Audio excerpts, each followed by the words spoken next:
untuk mempersembahkan ucapan bibir untuk memuliakan Engkau sebagaimana firman-Mu dalam kitab Ibrani.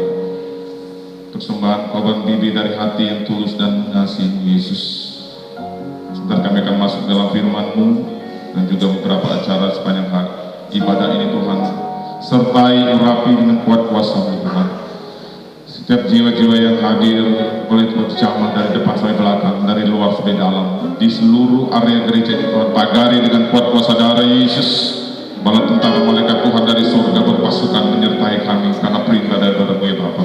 Kami minta dalam nama Tuhan Yesus Kristus segala kuasa-kuasa lain, segala keinginan mata, keinginan daging, roh-roh lain yang mencoba mengusik ibadah ini dari awal kami sampai akhir, bersatu kami tolak dan hancurkan dalam nama Yesus. Dan kami percaya oleh kuasa pujian dan penyembahan kami, hadirat Allah boleh ada dan sudah ada di tempat ini, memberkati setiap siapapun yang berhubungan langsung dengan ibadah ini dari awal pertengahan sampai akhir. Kami masuk di dalam penyertaan Tuhan, renungan firman-Mu di dalam berkat nama Tuhan Yesus Kristus. Haleluya. Amin. Puji Tuhan. Silakan. Main musik tetap di sini. Ada boleh di sini dulu. Ada korelasi dengan ilustrasi. Puji Tuhan. Haleluya. Haleluya. Puji Tuhan. Boleh pandang kiri kanan sebentar. Katakan hari Minggu Tuhan memberkati. Sampaikan salam kepada kiri kanan Bapak Ibu Saudara. Puji Tuhan. Haleluya. Haleluya. Wajah-wajah yang bergembira, wajah-wajah yang penuh dengan sukacita, bukan karena kita sudah mendapatkan sesuatu, tapi karena kita senantiasa tahu bahwa Tuhan menyertai kita. Amin. Haleluya. Puji Tuhan. Musik boleh? Ya, hari ini kita akan satu pertanyaan yang timbul dalam hati kita mungkin. Banyak anggota beragam-ragam. Biasanya konotasi yang kita dengar adalah bersatu atau tidak. Tapi firman Tuhan banyak memberikan kita pencerahan yang luar biasa sekali. Bagaimana keberagaman itu tidak berarti sebuah keterpisahan satu sama yang lain. Kita akan buka dalam kitab Roma. LCD hari ini sedang error ya. Mohon maaf untuk LCD. Beberapa hari lalu masih bagus, dari pagi tiba-tiba seperti ini. Dalam kitab Roma pasal yang ke-12 ayat yang ke-4 sampai yang ke-5, mari kita semua jemaat Tuhan, umat Tuhan, kita bangkit berdiri dalam pembacaan firman Tuhan yang pertama ini. Haleluya. Kitab Roma pasal yang ke-12 ayat yang ke-4 dan ke-5. Yang sudah dapat katakan amin. Puji Tuhan. Sama-sama kita baca dengan keras dan lantang. 1, 2, 3. Sebab sama seperti pada satu tubuh dan mempunyai banyak anggota, tetapi tidak semua anggota itu mempunyai tugas yang sama. Ayat 5. Demikian juga kita, walaupun banyak, adalah satu tubuh di dalam Kristus, tetapi kita masing-masing adalah anggota yang seorang terhadap yang lain. Silakan duduk. Puji Tuhan. Konot alegoris, analogi tubuh Kristus sering diumpamakan di firman Tuhan seperti tubuh kita manusia. Untuk melihat kita perlu mata, untuk mendengar kita perlu telinga, untuk berbicara kita perlu lidah, kerjasama dengan bibir dan mulut, untuk melangkah kita perlu kaki, untuk memegang sesuatu kita perlu yang namanya tangan. Kalau kita melihat fungsi dan tugas masing-masing organ tubuh kita pasti berbeda. Amin Bapak Ibu. Pasti berbeda. Puji Tuhan, di sini ada adik ipar saya, Dr. Victor. Nanti kalau ada salah ngomong langsung koreksi ya Dokter. Organ-organ tubuh kita berbeda. Amin. Bentuknya beda, fungsinya beda. Amin. Posisinya beda, yang tangannya di sini, yang kakinya di sini. Nanti kalau masing-masing tangan mau mengambil alih fungsi kaki, jadi kakinya di sini, tangannya di bawah. Bapak Ibu bisa bayangkan, kita melangkah dengan tangan, tangannya di bawah, kakinya jadi berubah jadi ini.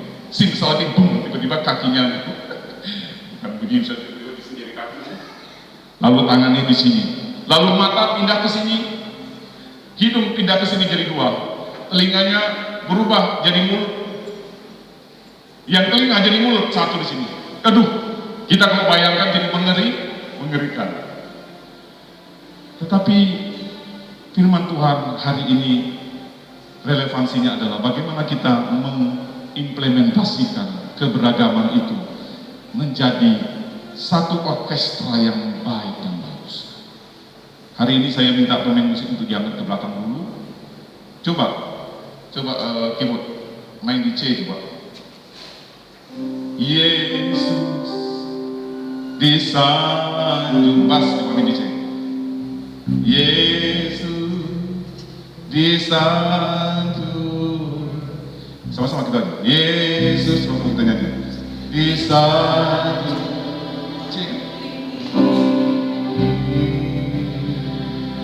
Malaikat puji, ya silakan masuk. Umatnya tak sempat wajah, boleh matikan, nikmati. Bisa keyboard beda model bentuk dan suaranya, bass beda model bentuk dan suaranya, drum beda model bentuk dan suaranya, letaknya beda. Coba saya mau kita partisipatif, kita bayangkan, coba nanti sama-sama ya, kompak tapi mainnya sengaja disalahin, bukan sengaja salahnya di nada aja salah. Cuma karena salah nada di keyboard di C tetap main Yesus, tiba-tiba tadi mainnya di E gitu, di E dong. Yesus itu mainnya bukan 3/4, cuma main 4/4. Cuma main 4/4. Coba bayangkan, saya mau nyanyi boro-boro Yesus disanjung. Boro-boro Yesusnya disanjung. Mau ngomong Yesus disanjung aja.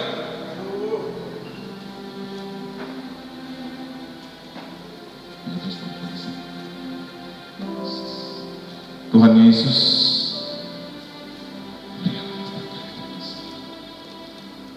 menciptakan manusia dengan keunikan masing-masing. Kalau tentang sidik jari, kita sudah sering dengar. Bahkan 3 kembar identik sekalipun sidik jarinya tidak ada yang sama. Betul Pak Dokter? Yes. Ada yang lain lagi, retina mata. Betul ya? Retina mata kita semirip-miripnya kembar identik dari satu sel telur terjadi, saya lupa mitosis atau meiosis, itu saya suka biologi. Ada perpecahan sel berkembang menjadi sel tubuh yang sekarang menjadi tubuh yang bagus. Ingat, manusia dari satu sel ovum telur ibu bertemu dibuahi oleh sel sperma bapak. Sel sperma ini mengalahkan ratusan juta sel sperma yang lain. Bapak ibu saudara kita semua, hari ini saya mau tegaskan, dari kelahiran kita sebagai manusia, kita sebenarnya nature-nya adalah seorang pemenang. Katakan amin. Kita seorang pemenang, katakan 1, 2, 3. Kita seorang pemenang. Apa itu terjadi? Belum jelas. Kita sudah belajar biologi. Kelahiran kita di bumi ini karena kita dari satu sperma ayah kita yang mengalahkan ratusan juta sel sperma yang lain.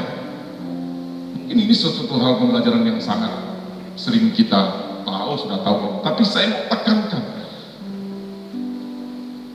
Si Joni lagi berenang ini kiri kanan ini saingannya nih, sel sperma yang lain.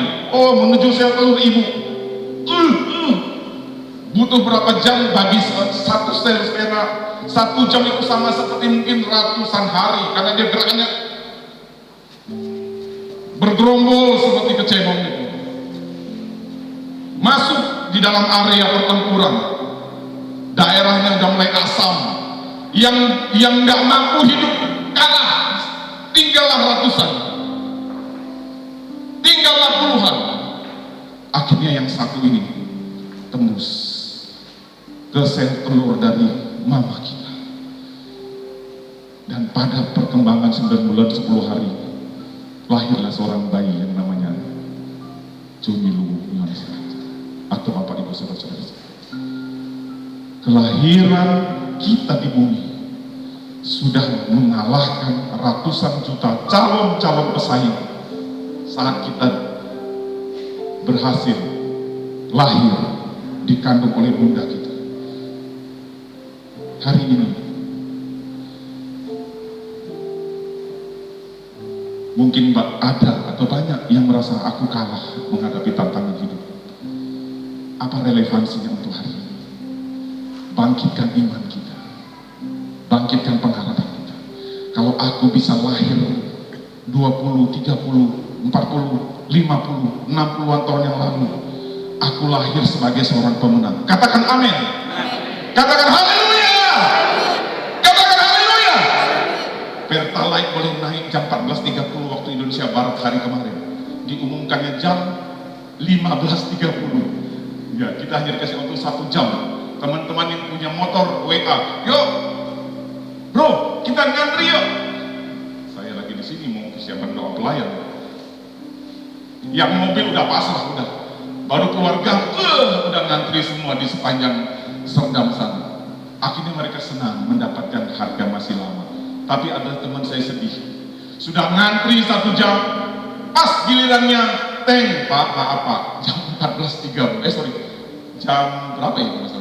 14.30. Jam 14.30 Pak, Bapak udah terlambat 1 menit. Jadi ngisinya sudah harga baru. bisa bayangkan apa Bapak Ibu? Udah ngantri. Dari diumumkan pemerintah, cepat-cepat ngantri. Mudah-mudahan masih dapat.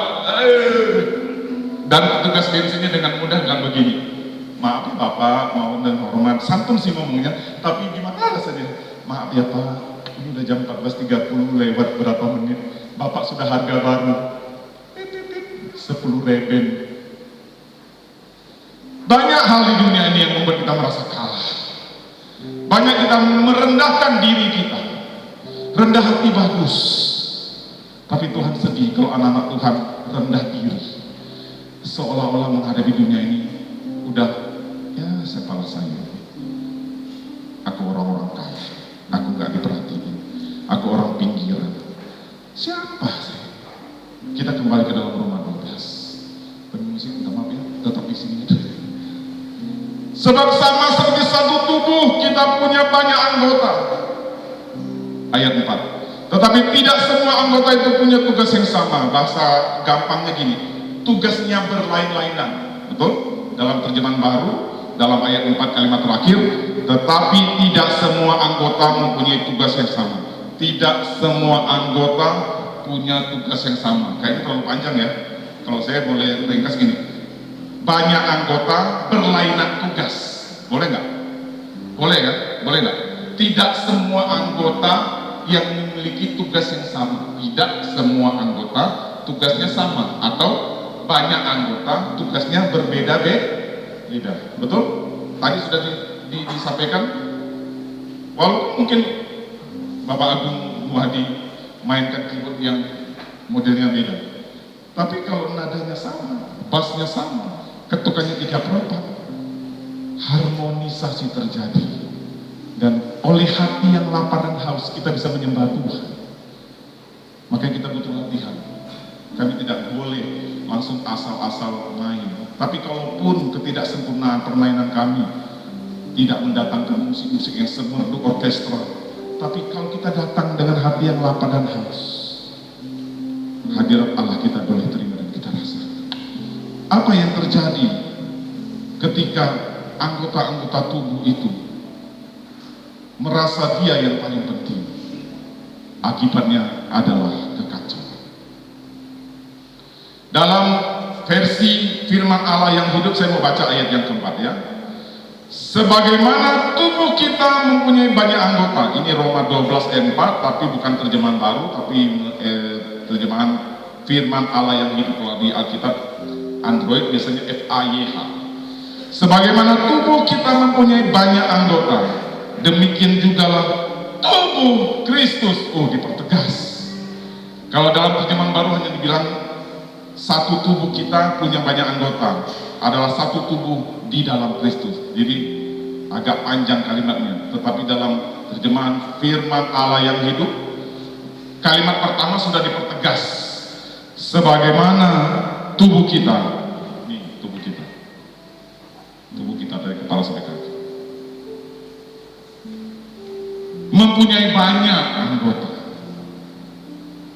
demikian jugalah tubuh Kristus.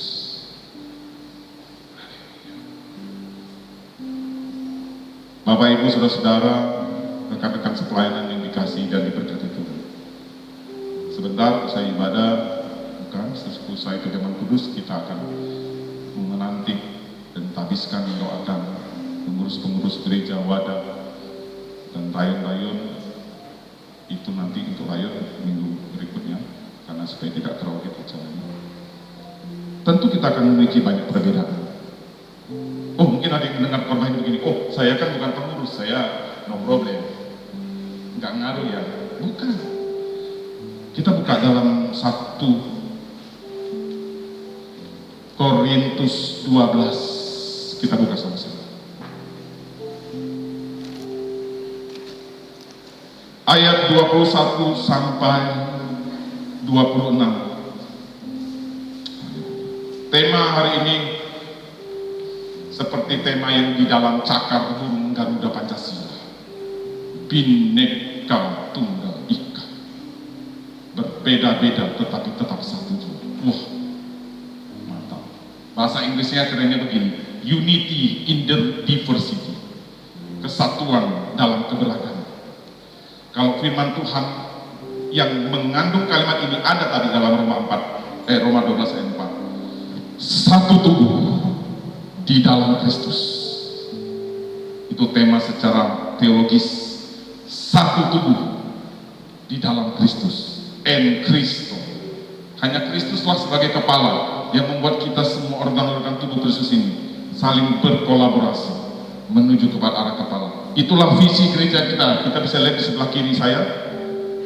Visi gereja kita bertumbuh menjadi serupa Kristus. Pertumbuhan membutuhkan waktu, pertumbuhan membutuhkan proses, pertumbuhan membutuhkan ketekunan dan kesabaran. Tidak ada pertumbuhan hari ini kecambah, besok langsung jadi pisang.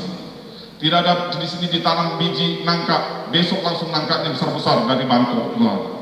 Tidak ada keluar hari ini durian, apalagi durian, apalagi pohon belian, tanam biji belian, besok pagi langsung tumbuh pohon belian sekeras besar begini untuk bangku gereja seperti ini. Makanya di dalam sebelah kanan saya, mungkin agak kecil, misi gereja kita adalah memperlengkapi jemaat sampai mencapai kedewasaan penuh. Kata kuncinya, en Kristo, di dalam Kristus. Kalau di dalam rencana manusia nggak sempurna, akan terjadi peluang-peluang kekecewaan, perselisihan, pertengkaran karena perbedaan. Keberbedaan kita untuk melengkapi keberbedaan anggota tubuh Kristus ini. Kita lihat ayat daripada ayat 21 dari 1 Korintus 12 ayat 21 dengan cepat. 1 Korintus pasal 12 ayat 21. Jadi mata tidak dapat berkata kepada tangan, aku tidak butuh engkau, dan kepala tidak dapat berkata kepada kaki, aku tidak membutuhkan engkau. Malahan justru anggota-anggota tubuh yang nampaknya paling lemah.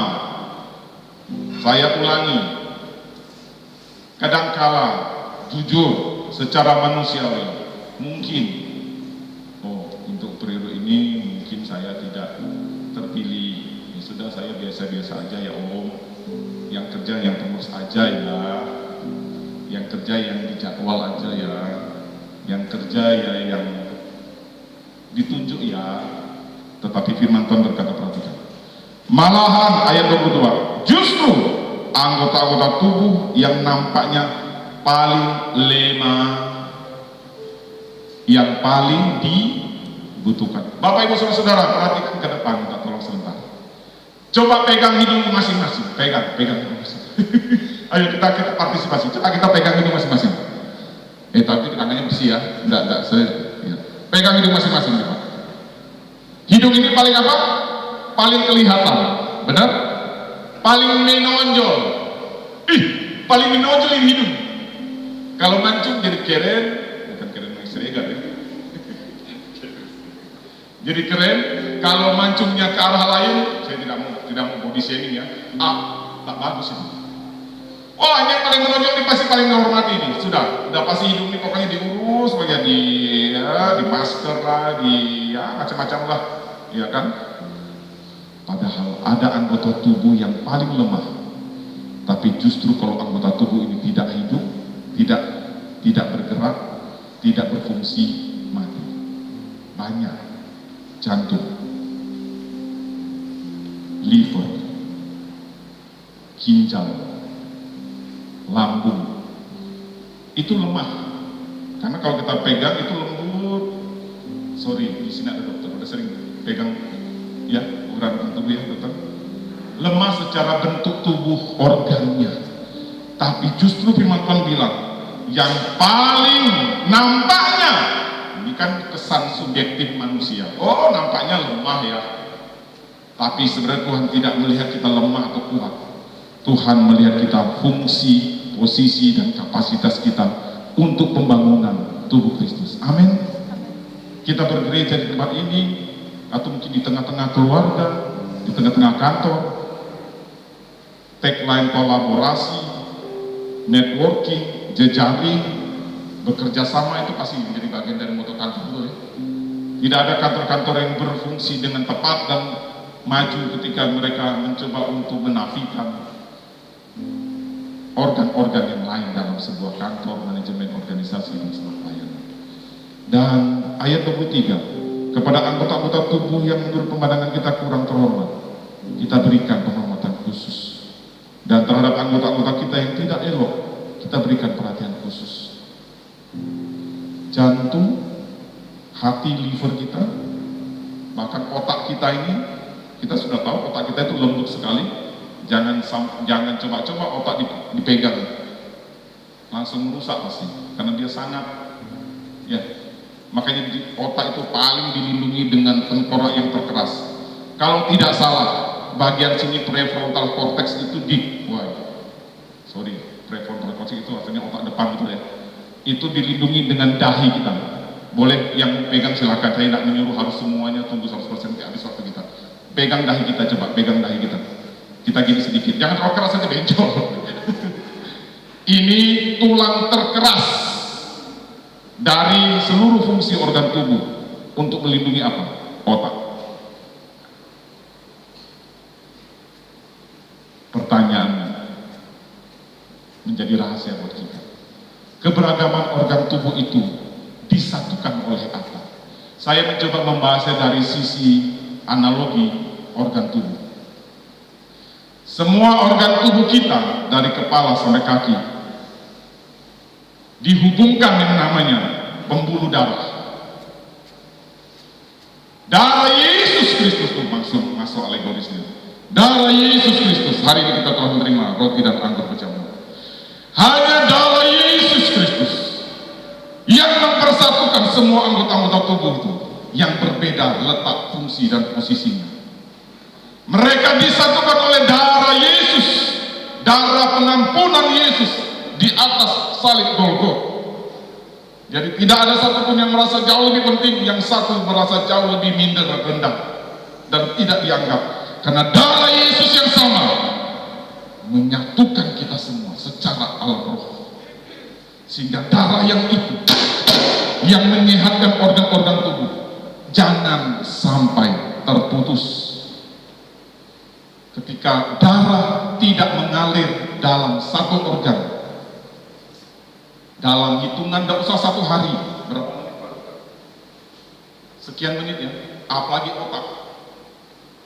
Sempat organ tubuh berkata gini, aku nggak butuh darah, aku kan hebat, nggak butuh darah, aku nggak butuh pengampunan darah Yesus, aku nggak butuh keselamatan oleh darah Yesus. Aku tidak butuh darah Yesus yang menyucikan aku. Aku akan terus berlaku dengan sembarangan. Akibatnya terjadi kelainan organ. 2, kesakitan organ. 3, yang paling parah, mati organ. Itu firman berlaku dosa. Anggota tubuh yang banyak, tugasnya berbeda. Ayat 5, Roma 12 ayat 5. Anggota tubuh yang banyak itu dipersatukan di dalam Kristus. Bagaimana dipersatukan dalam Kristus? Dalam 1 Korintus, dalam Efesus 4. Efesus 4, mari kita buka. Dalam Efesus 4 ayat 15. Efesus pasal 4 ayat 15. Tetapi dengan teguh berpegang kepada kebenaran. Efesus pasal 4 ayat 15. Tetapi dengan teguh berpegang kepada kebenaran di dalam kasih kita. Oh haleluya. Sama-sama kita baca yuk. Saya dulu umat Tuhan, jemaat Tuhan, sama-sama kita baca dalam Efesus pasal 4 ayat 15. Boleh? 1, 2, 3. Tetapi dengan teguh berpegang kepada kebenaran di dalam kasih kita, bertumbuh di dalam segala hal ke arah Dia, Kristus yang adalah kepala. Ayat 16. Daripadanya lah seluruh tubuh kita semua susun dan diikat menjadi satu oleh pelayanan semua bagiannya sesuai dengan kadar pekerjaan tiap-tiap anggota, menerima pertumbuhannya dan membangun diri dalam kasih. Haleluya. Ini kasih Kristus. Ayat 16. Karena dari kepala yang mengendalikan semua organ tubuh, menerima pertumbuhan, koordinasi, instruksi, pesan, kehendak Bapa di surga yang mengerjakan kita sesuai dengan tiap-tiap anggota. Tuhan tahu kita punya masing-masing talenta dan bakat dan karunia dan kasih karunia. Ada karisma, ada karismata, ada karunia roh. 9 karunia roh, 10 hari yang lalu kita sudah bahas waktu 10 doa 10 malam. Ada Tuhan kasih spesial orang-orang tertentu di dalam gereja Tuhan. 9 karunia roh, karunia iman, karunia hikmat, pengetahuan, berbahasa roh, mentafsirkan bahasa roh, membedakan roh, karunia kesembuhan, mukjizat. Tapi ada juga yang namanya karunia pelayanan.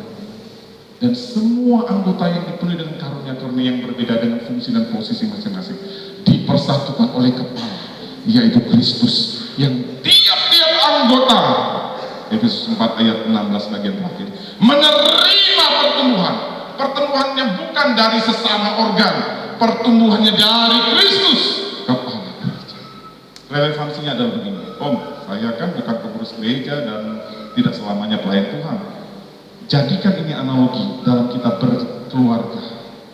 Ada kepala keluarga, amin. Angkat tangan yang menjadi kepala keluarga. Ayah, enggak ada. Kepala keluarga tinggi-tinggi. Enggak ada yang jadi kepala keluarga. Pak Gabriel, kepala keluarga bukan? Iya. Ada yang menjadi ibu rumah tangga, istri, pendamping. Kalau ayah kepala keluarga, ada yang bilang ini gerowannya, istri lehernya kepala. Ya kan? Bapak adalah kepala keluarga. Iyalah, ini guru-guru ya. Iyalah, papa kepala keluarga lah, ya kepala. Siapa lehernya? Ini guru-guru lehernya yang mengarahkan kepala. Halo kepala, kiri kanan, ya. Artinya kolaborasi. Betul? Ada anak-anak. Fungsi dan posisi nggak boleh dibalik. Suami bisa jadi istri, istri jadi suami, orang tua bisa jadi anak, anak tiba-tiba jadi orang tua, nggak bisa, hancur. Benar? Payung itu sudah ada komposisinya. Payung itu begini, ada hujan melindung. Tapi kalau payung terbalik, kita balik, kita pegang ujungnya. Jadi payungnya begini. Yang dapat bukan teduh, nampung air. Betul? Jadi mungkin ini hari ini cukup ringan saja. Tentang bagaimana satu tubuh Kristus lain anggota ini bisa diimplementasikan dalam organisasi kantor, organisasi struktur-struktur pengurusan dimanapun, dalam keluarga. Ada ibu saya, ibu kandung saya, orang tua saya Saya harus menghormati sebagai memang orang tua saya, dan saya sebagai anak. Ada juga adik, kakak, abang, ipar, menantu, semua sudah ada fungsi masing-masing. Dan semua itu kembali pada ayat Efesus tadi, membangun dirinya di dalam kasih. Keluarga, pelayanan di dunia marketplace, ketika menerima pertumbuhan dari Tuhan Yesus Kristus dan membangun dirinya dalam kasih. Ada waktu proses bertumbuh menjadi serupa Kristus. Seorang bayi otaknya seperti itu, ukurannya sekian senti diameternya. Remaja sudah mulai besar batok kepalanya, ubun-ubunnya sudah mulai keras. Dewasa kita tekan begini tidak masalah. Anak bayi jangan tekan, umur masih 5 hari ininya masih lembut. Ya, betul, lembut. Kadang-kadang megang waktu bisa masih bayi, ubun-ubunnya ini. Makanya ini paling dijaga saja. Tapi kalau kita sekarang diginikan, nggak masalah. Malah untuk nanduk Messi itu gara-gara kepalanya ya Ronaldo jadi dapat duit karena dia kerjanya yang nanduk bola. Tapi coba Gisel masih umur 5 hari suruh nanduk bola, aduh hai. Ada saatnya pertumbuhan kita akan terus menjadi dewasa. Tapi ingat, pertumbuhan itu dari kepala, yaitu Kristus. Saya akan akhiri sedikit lagi, kita akan kembali ke dalam Roma 12 ayat yang ke-6 dan ke-8 di situ. Roma pasal yang ke-6 yang ke-8. Oh ya, saya jadi ingat, 1 menit saya minta izin. Minta tolong Brian suara string.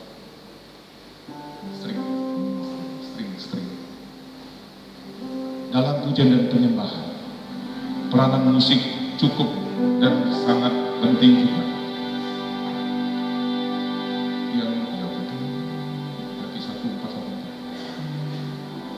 Haleluya, haleluya. Dalam musikalitas gereja, ini juga bagian dari anggota-anggota part dari ibadah. Ketika dia memainkan dengan baik dan harmonis, rupanya Bapak Ibu saudara, Bapak Ibu pernah nonton film-film horor?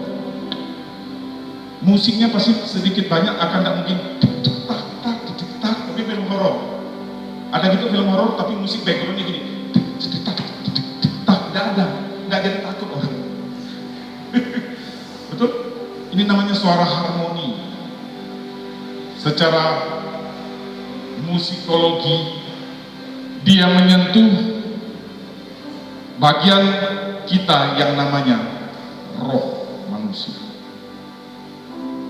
Apalagi musikalitas seperti ini diurapi oleh kuasa Roh Kudus. Haleluya, haleluya, sama-sama. Haleluya, haleluya, haleluya. Ini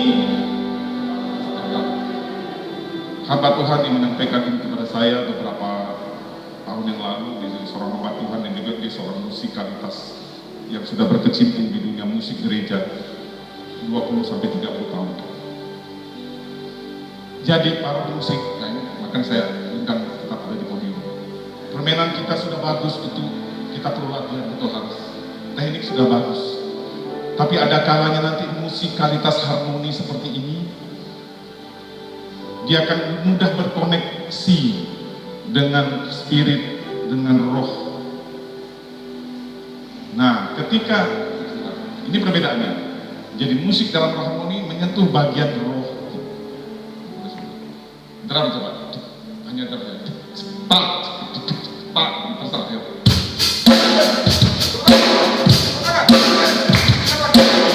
Haleluya.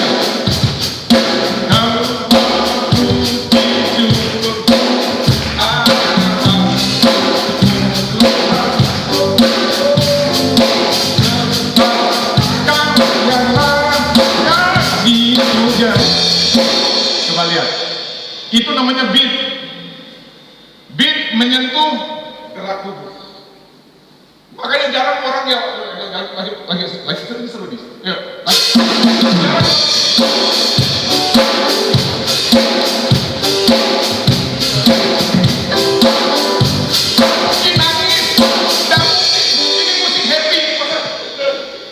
kenapa Bu? Kok nangis? Saya terharu, musiknya menyedihkan sekali. Coba ya, semangat ya.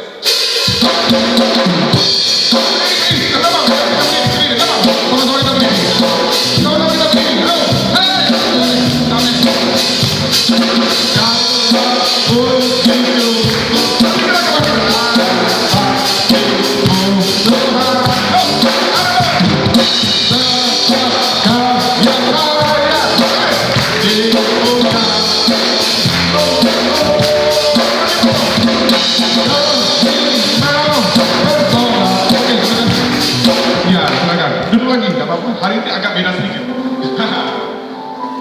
Ada namanya ritme. Aku minta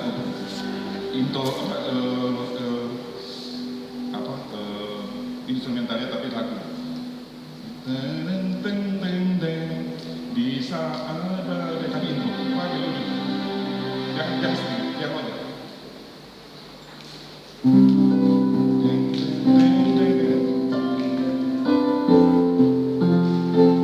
Ini namanya ritme. Ritme menyentuh jiwa kita. Kita lagi gundah, kita dengarkan lagu-lagu yang beritme baik. Hati kita, aduh, makasih. Jadi ada 3 bagian tubuh kita. Karena kita bicara tentang anggota tubuh. Manusia memiliki roh, jiwa, dan tubuh. Musikalitas gereja yang mengerti tentang ini, dia akan menyentuh 3 aspek itu. Sebuah beat akan membuat lagu yang riang rancak, membuat kita bersemangat. Tidak ada semangat, tidak mungkin orang akan jadi karena musiknya pasti kalau kita minimal gini. Minimal kalau orangnya pendiam, memang orang gini, pasti kakinya gini. Bukannya sih slow, tapi kakinya udah gerak. Pernah naik outlet, naik taksi ke Sanggau, musiknya pertama sih kita cuek, lama-lama tidak terasa.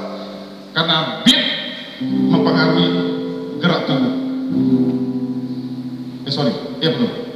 Ritme, irama yang beraturan begini dalam instrumentalia menyentuh jiwa kita. Harmonisasi keyboard yang tadi suara string menyentuh spirit kita. Ketika ini kita olah mengarah kepada Kristus sebagai kepala, sebagai sumber pengurapan dari Roh Kudus. Kita nggak nunggu begini. Kita nggak akan pasif dalam memuji Tuhan. Pertanyaannya betul.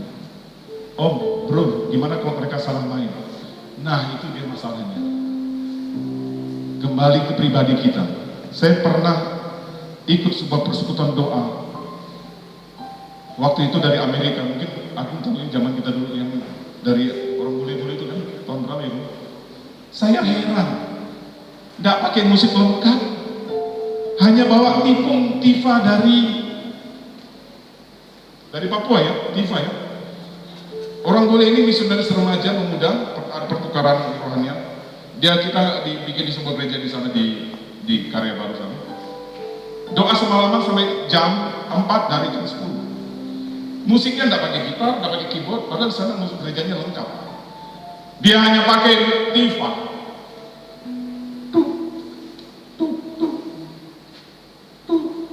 Kami yang punya pola, wah kayaknya musiknya nggak lengkap, ini pasti susah nih hadirat Tuhan nih, kering ini pasti kering.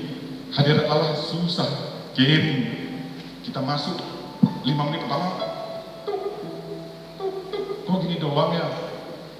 Pasti otak pikiran kita yang terbiasa penyembahan harus pakai musik lengkap, orkestra yang keren, nggak boleh salah pencet notes, salah pencet hadirat Allah lari, pencetnya betul lagi datang lagi hadirat Tuhan, pencetnya keliru lari lagi hadirat Tuhan, kering lagi nanti basah lagi.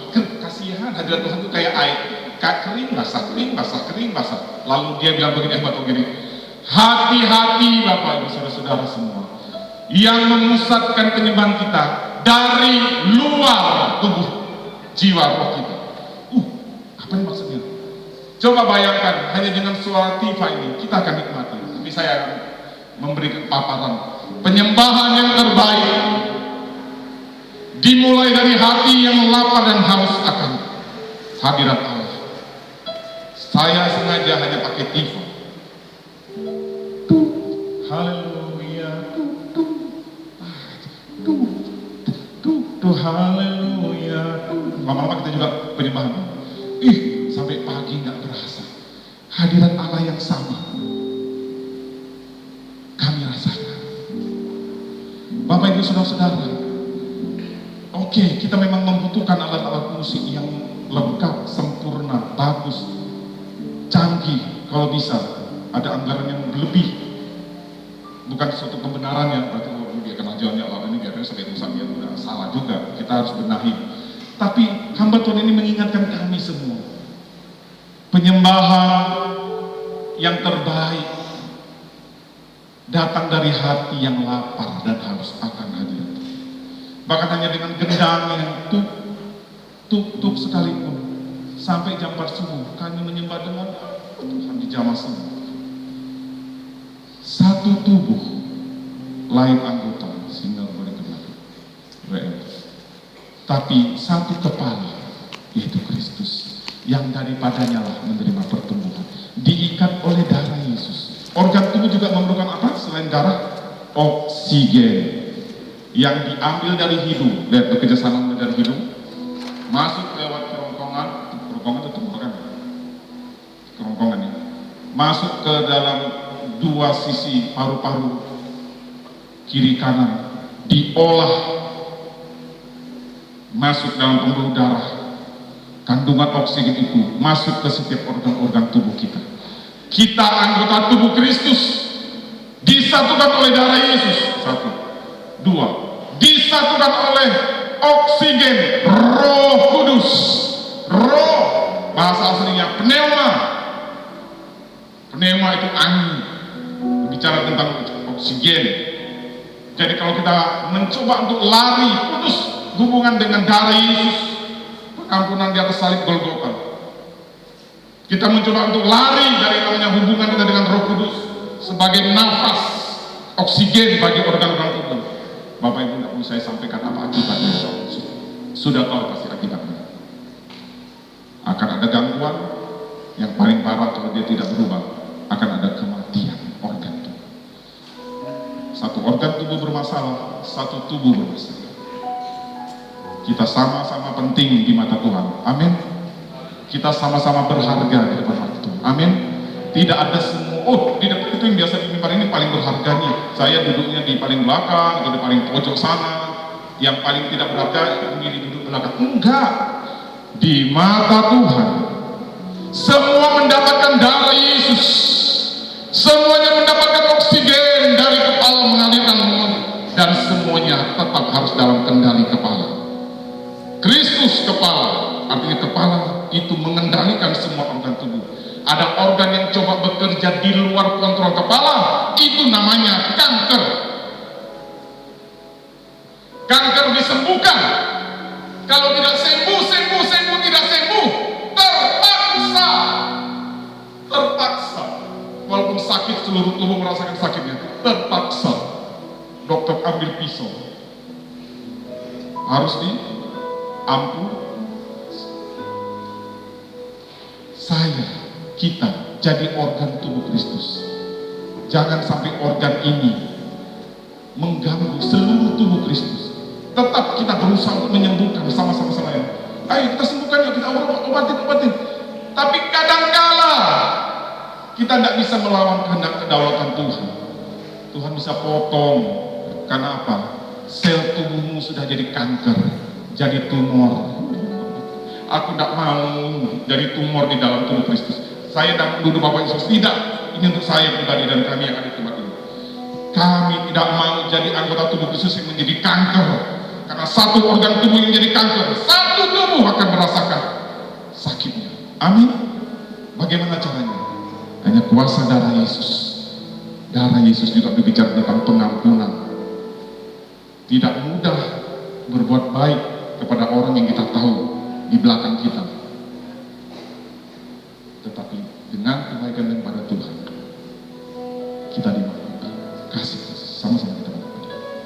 Hari ini kita akan masuk dalam perjamuan asa yang kudus. Tidak kebetulan roti dan anggur ini melambangkan tubuh dan darah Kristus. Kita siapkan roti dan anggur ini. Mungkin ada yang belum terima, nanti cepat angkat tangan biar para pelayan perjamuan untuk segera memberikan.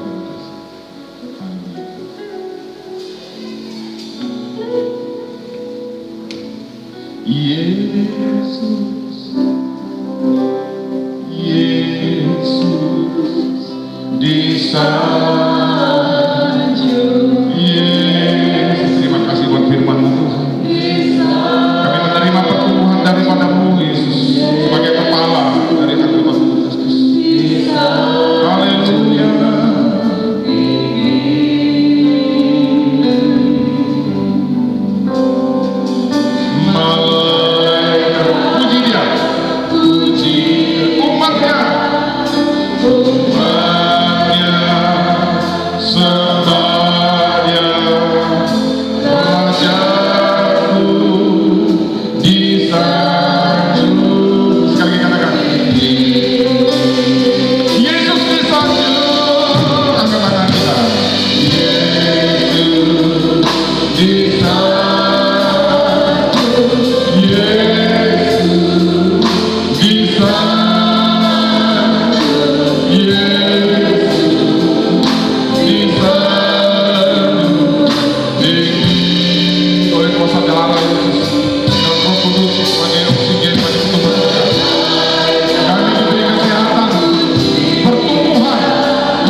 Kami akan mengakhiri firman ini, memeteraikan dengan Roh Kudus, dan selanjutnya Ibu Gembala Sidang akan memimpin kami dalam perjamuan asa yang kudus.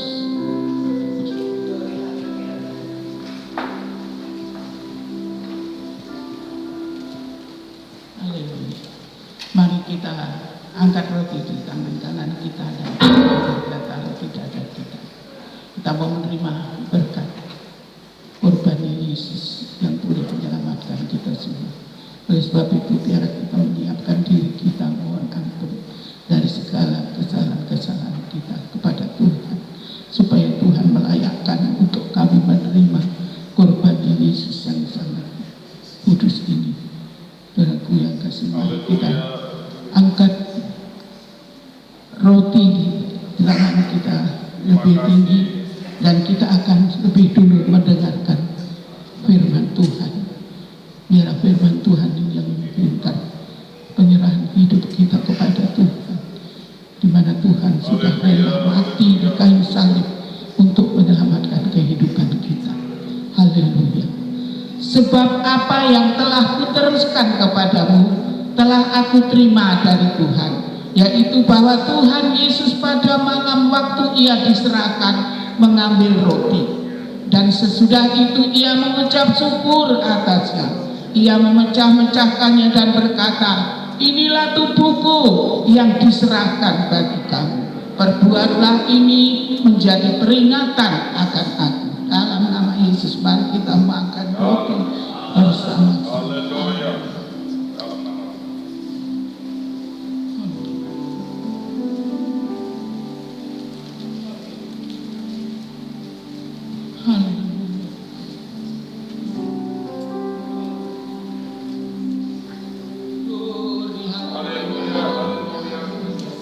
Terima kasih Tuhan, terima kasih Tuhan dan Tuhan. Itu tubuhmu yang kudus dipecah-pecahkan dan dibagikan. Jika kami boleh memakan bersama dengan tubuhmu yang sangat kudus ini, boleh oh Tuhan, biar menjadi berkat mengubah seluruh tubuh kami yang fana ini bersama-sama dengan tubuh Yesus yang sangat kudus ini, sehingga kami boleh diselamatkan, diberkati oleh Tuhan korban Yesus ini. Mari kita angkat air anggur di atas kepala kita. Ini lambang daripada darah Yesus yang sudah dicurahkan di kayu salib. untuk menebus dosa kita, untuk menyucikan dosa-dosa kita, supaya kita juga beroleh selamat daripada kurban Yesus ini. Sebelum kami makan, mari kita, sebelum kami minum, mari kita mendengarkan firman Tuhan. Demikian juga ia mengambil cawan sesudah makan, lalu berkata, cawan ini adalah perjanjian baru yang dimeteraikan oleh darahku. Perbuatlah ini setiap kali kamu meminumnya, menjadi peringatan. Sebab setiap kali kamu makan roti ini dan minum cawan ini, kamu memberitakan kematian Tuhan sampai ia datang. Dalam nama Yesus, mari kita